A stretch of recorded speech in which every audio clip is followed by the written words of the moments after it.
Vous avez déjà croqué dans une frite croustillante, dorée, parfaite à l'extérieur et fondante à l'intérieur en vous demandant qu'est-ce qu'elle a de si spécial?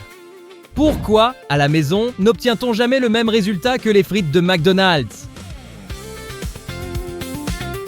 Imaginez maintenant découvrir que les frites surgelées McCain que vous trouvez au rayon surgelé naissent dans le même univers industriel que celles destinées aux géants de la restauration rapide. Et voici ce qui surprend. Cette pomme de terre n'est pas simplement découpée puis congelée. Avant d'arriver dans son sachet, elle est sélectionnée dès le champ, lavée à l'échelle industrielle, épluchée à la vapeur, découpée par des jets d'eau à haute pression, blanchie, séchée, préfritée, surgelée à grande vitesse et contrôlée. Tout cela pour ne pas vous décevoir lorsque vous ouvrirez le sachet chez vous. Ce n'est pas seulement une pomme de terre découpée puis placée au congélateur.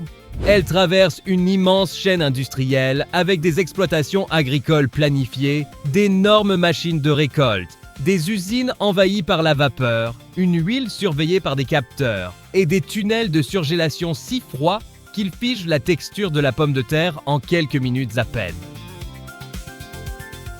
Bienvenue sur la chaîne Usines et Secrets.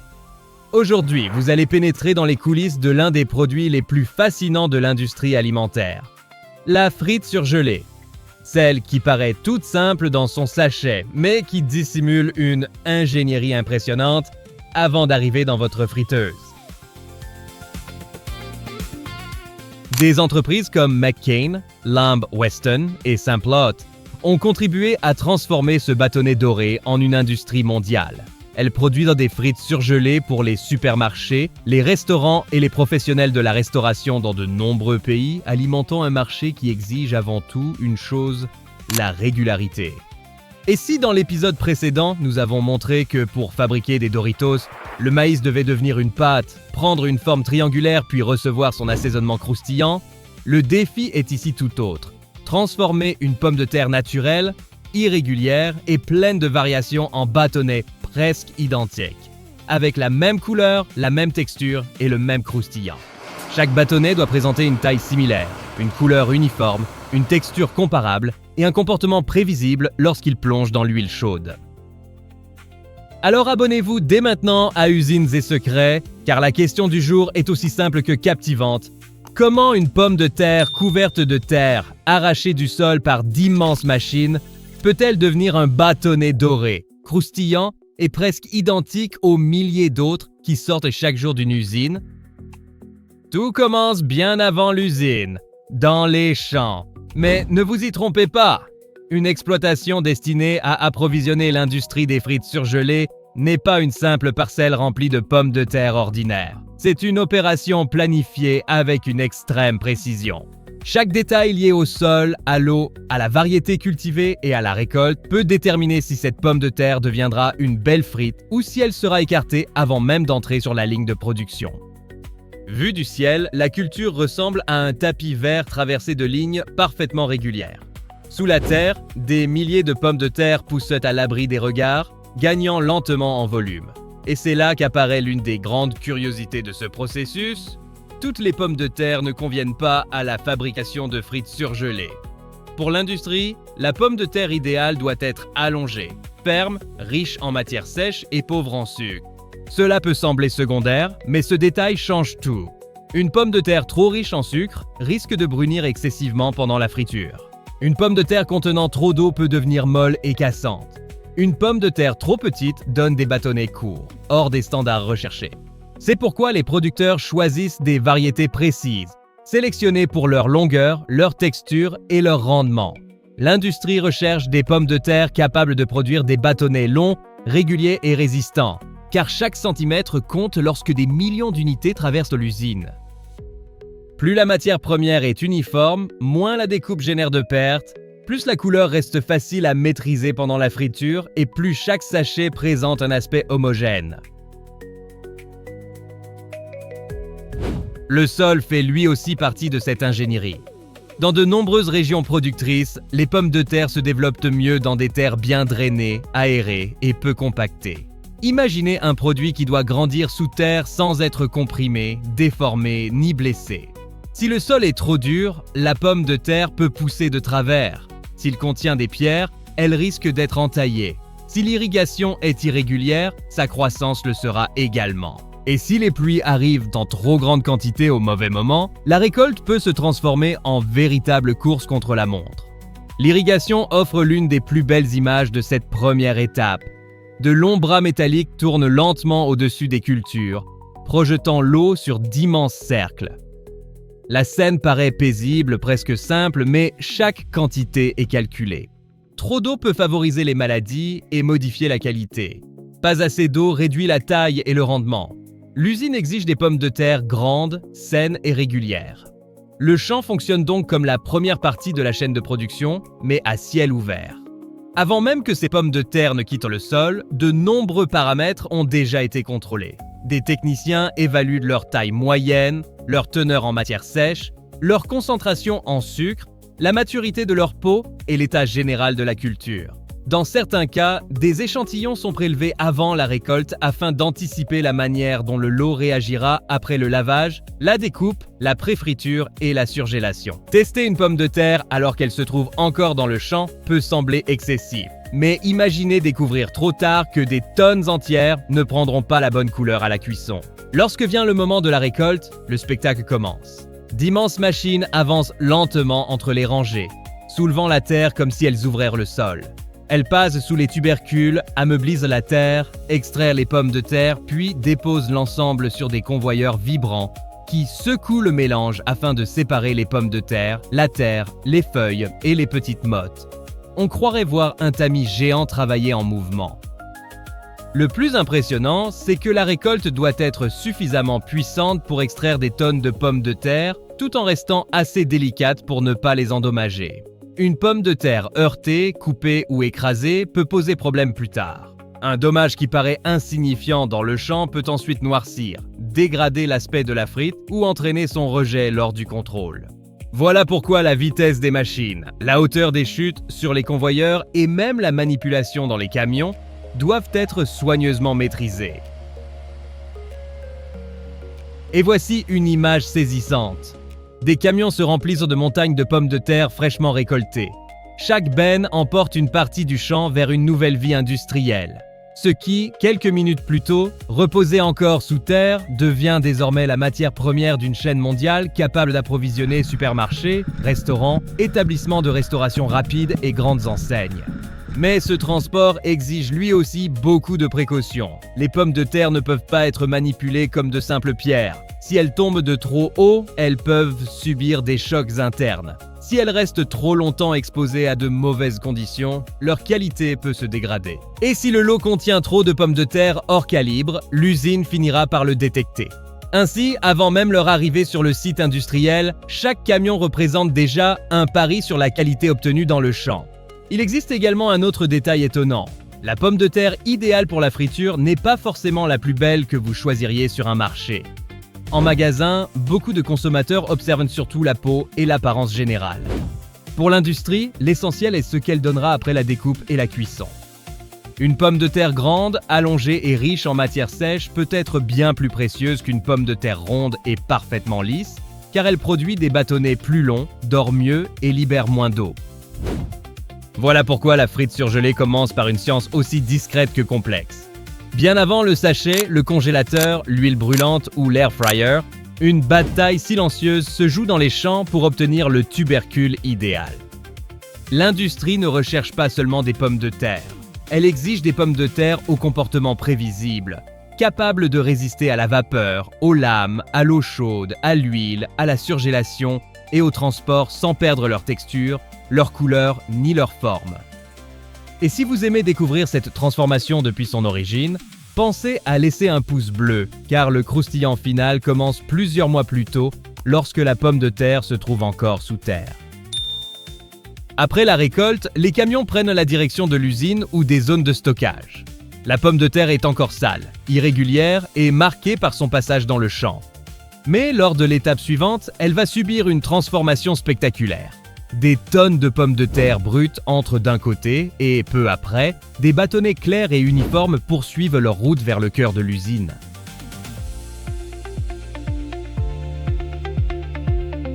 Lorsque les camions arrivent à l'usine, la pomme de terre semble encore très éloignée du bâtonnet doré que l'on trouve dans le sachet. Elle est recouverte de terre, mêlée à des restes de feuilles, des mottes et de petites pierres dissimulées. C'est à ce moment que l'industrie effectue un tri rigoureux.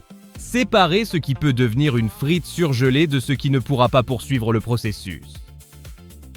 La première chose qui frappe, c'est l'échelle.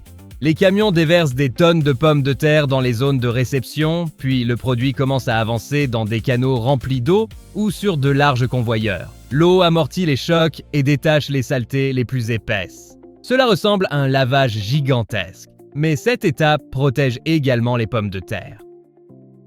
Dès le début, des systèmes de séparation retirent les pierres, les mottes compactes et les autres éléments arrivés avec la récolte. Cette opération est essentielle car une petite pierre peut endommager les équipements, les lames et les conduites. Dans une usine fonctionnant en continu, un seul corps étranger peut immobiliser toute la ligne. Vient ensuite le lavage intensif. Les pommes de terre traversent des jets d'eau, des tambours rotatifs et des brosses industrielles qui éliminent la terre incrustée dans la peau. L'image est saisissante. Des milliers de pommes de terre tournent, s'entrechoquent doucement et perdent peu à peu leur aspect de produit tout juste arraché au sol. Une fois la peau nettoyée, l'usine peut repérer les taches, les entailles, les zones verdies et les défauts. À ce stade, la pomme de terre n'est pas évaluée uniquement sur son apparence. Ce que l'industrie recherche avant tout, c'est la régularité. Les pommes de terre pourries, trop petites, déformées, verdies ou abîmées, peuvent être écartées de la ligne. Selon l'organisation de l'usine, cette sélection fait intervenir des opérateurs, des caméras, des capteurs et des séparateurs mécaniques. Le but est d'éviter qu'un petit défaut ne se transforme plus tard en une frite sombre, cassée ou hors calibre. Après le lavage vient l'une des étapes les plus impressionnantes, l'épluchage. À la maison, beaucoup imaginent des couteaux et des lames. Dans l'industrie, les grandes unités utilisent de la vapeur sous pression. Les pommes de terre entrent dans une enceinte fermée, subissent pendant quelques secondes un choc de vapeur brûlante et, lorsque la pression change, la peau se détache de la surface. C'est presque comme si l'usine poussait la pomme de terre à se débarrasser de sa propre peau. Des brosses et des jets d'eau retirent ensuite cette enveloppe ramollie, laissant apparaître la chair claire. Le processus doit être extrêmement rapide, car il accompagne un débit de plusieurs tonnes par heure. Ici, aucune pomme de terre ne peut attendre comme dans une cuisine familiale. La vapeur permet également de limiter les pertes, car elle retire la peau sans emporter autant de chair que des méthodes plus agressives. À l'échelle industrielle, une fine couche gaspillée sur des millions de pommes de terre peut représenter des tonnes de produits parfaitement utilisables. À partir de cet instant, la pomme de terre a déjà changé d'identité. Elle est arrivée du champ sale et irrégulière, puis elle a traversé l'eau, le tri, l'inspection et la vapeur. La voici désormais propre, claire et prête à être découpée. Avant de poursuivre, dites-nous en commentaire depuis quelle ville et quelle région vous regardez cette vidéo. Nous voulons savoir d'où viennent ceux qui, eux aussi, restent fascinés en voyant une usine transformer un produit ordinaire en un résultat aussi précis. Et maintenant, vous allez enfin voir la pomme de terre prendre la forme du bâtonnet que tout le monde reconnaît. Pourtant, la découpe n'est que le début. Viennent ensuite le calibrage, le blanchiment, le séchage et la préfriture, véritable secret de ce croustillant si recherché. La pomme de terre propre entre maintenant dans la partie où tout commence à devenir familier. Jusqu'ici, elle était encore un tubercule entier, clair, humide et sans peau. Mais en quelques secondes, cette matière première va se transformer en centaines de bâtonnets presque identiques, glissant sur les convoyeurs comme s'ils avaient été dessinés un par un. La découpe industrielle offre l'une des scènes les plus impressionnantes de l'usine. Sur de nombreuses lignes, les pommes de terre sont propulsées par de l'eau à très grande vitesse contre des lames fixes. Cela peut sembler étrange, mais le principe est ingénieux. Au lieu qu'un couteau s'abaisse sur chaque pomme de terre, la force de l'eau projette elle-même le produit à travers une grille tranchante. On obtient ainsi des bâtonnets longs, droits et découpés bien plus rapidement que ne le permettrait n'importe quelle méthode manuelle. Mais les découper ne suffit pas. L'industrie doit aussi les calibrer. Les bâtonnets trop grands, trop petits, trop fins, tordus, cassés ou tachés peuvent être écartés. Les morceaux plus courts peuvent être destinés à d'autres produits, comme des spécialités de pommes de terre aux formes variées, des flocons ou des ingrédients industriels. Rien n'est laissé au hasard, car chaque chute représente de l'argent, de l'énergie, de l'eau et du temps de production. C'est ici que beaucoup découvrent une idée reçue. Les frites surgelées ne sont pas simplement des pommes de terre crues, découpées puis congelées. Si c'était le cas, elles arriveraient chez vous avec une texture irrégulière, une couleur imprévisible et de fortes chances de devenir molles après la cuisson. Tout le secret réside dans les étapes invisibles réalisées avant la surgélation. Après la découpe, les bâtonnets sont lavés afin d'éliminer une partie de l'amidon libéré à leur surface. Présent en trop grande quantité, cet amidon peut faire coller les frites entre elles, les faire brunir pendant la cuisson et nuire à leur texture. Vient ensuite le blanchiment, une étape qui paraît simple mais qui change tout. Pendant le blanchiment, les bâtonnets traversent de l'eau chaude ou de la vapeur avec une durée et une température rigoureusement contrôlées. L'objectif n'est pas de cuire entièrement la pomme de terre, mais de préparer sa structure. Cette étape permet de réduire les sucres présents en surface, d'uniformiser la couleur, de limiter les réactions indésirables et d'amorcer une légère transformation de la texture. C'est comme si l'usine donnait une première consigne à chaque frite. Tu vas dorer exactement comme prévu. Après le blanchiment, les bâtonnets passent au séchage. Cette phase semble discrète, mais elle joue un rôle majeur dans le croustillant final. De l'air chaud circule autour des frites afin d'éliminer l'humidité présente à leur surface. Si elles entrent trop mouillées dans l'huile, la friture devient moins efficace. La consommation d'énergie augmente et la texture finale en pâtit. L'industrie cherche donc à préparer une surface capable de former cette fine croûte dorée que tout le monde apprécie. Puis vient l'étape qui surprend le plus, la pré-friture. Oui, les frites surgelées sont généralement partiellement frites avant d'être placées dans leur sachet. Elles traversent une huile chaude pendant une durée contrôlée, juste assez pour former une couche extérieure, amorcer la coloration et développer les arômes sans terminer complètement la cuisson. Voilà pourquoi, lorsque vous les placez dans l'air fryer, au four ou dans la friteuse, elles ne partent pas de zéro. Elles achèvent une histoire commencée au cœur de l'usine. Imaginez maintenant l'échelle de cette opération. Il ne s'agit pas d'une petite portion. Des convoyeurs entiers avancent chargés de bâtonnets, l'huile circule dans des installations industrielles, des filtres éliminent les particules, la température reste constamment surveillée et d'immenses volumes traversent cette étape pendant quelques secondes décisives. La moindre erreur peut compromettre plusieurs tonnes de produits. Et voici un détail intéressant. L'uniformité visuelle que vous observez dans le sachet ne doit rien au hasard. L'usine recherche des bâtonnets de longueur similaire, de couleur claire et à la surface régulière, car les consommateurs associent cet aspect à la qualité.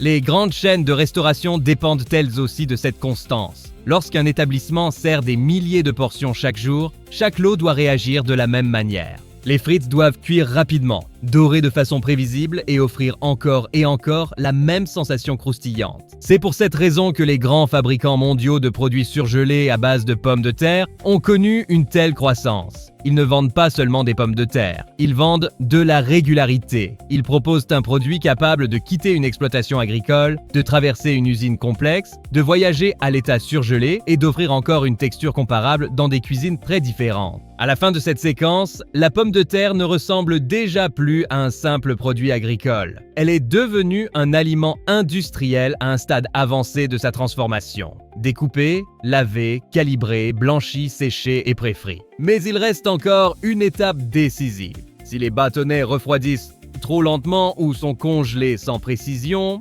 tout ce travail peut être perdu.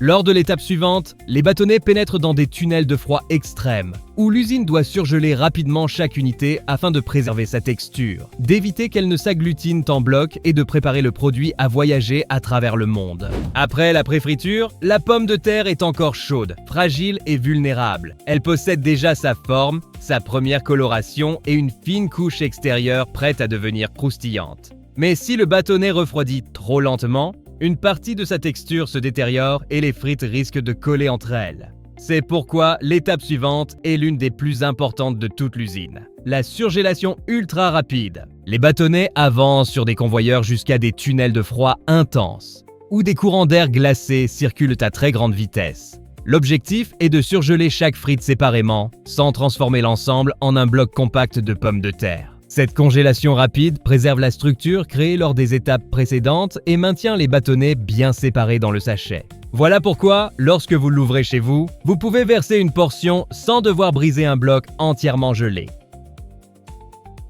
La scène est presque cinématographique.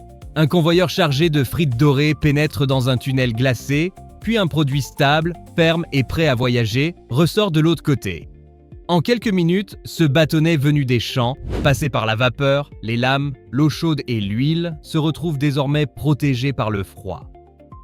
Mais le travail de l'usine n'est pas encore terminé. Après la surgélation, les capteurs, les caméras et les opérateurs continuent de contrôler le produit. Les bâtonnets cassés, trop foncés, trop clairs ou hors calibre peuvent être retirés. Sur certaines lignes, des détecteurs recherchent également la présence de corps étrangers avant l'emballage. L'objectif est simple, chaque sachet doit offrir la même régularité, qu'il soit destiné à un supermarché, à un restaurant ou à une cuisine professionnelle de grande capacité. Au moment de l'emballage, tout s'enchaîne à grande vitesse. Des machines dosent la quantité exacte, pèsent automatiquement les portions, scellent que les sachets, puis les regroupent dans des cartons. Cela peut sembler être une simple étape finale, mais l'emballage protège aussi le produit contre l'humidité, les brûlures de congélation, les contaminations et la dégradation de sa qualité. Il constitue la dernière barrière entre l'usine et le consommateur. Et c'est ici qu'intervient une règle qui ne tolère aucune défaillance. La chaîne du froid. De l'usine à la plateforme logistique, du camion au supermarché, de la réserve au congélateur, les frites doivent rester surgelées. Si elles décongèlent, puis sont congelées de nouveau, les cristaux de glace peuvent grossir, leur texture se dégrader et le résultat final ne sera plus le même. Ce croustillant qui semble naître dans votre air fryer dépend en réalité de tout un voyage effectué à température contrôlée. Et c'est précisément ce qui rend ce produit si fascinant.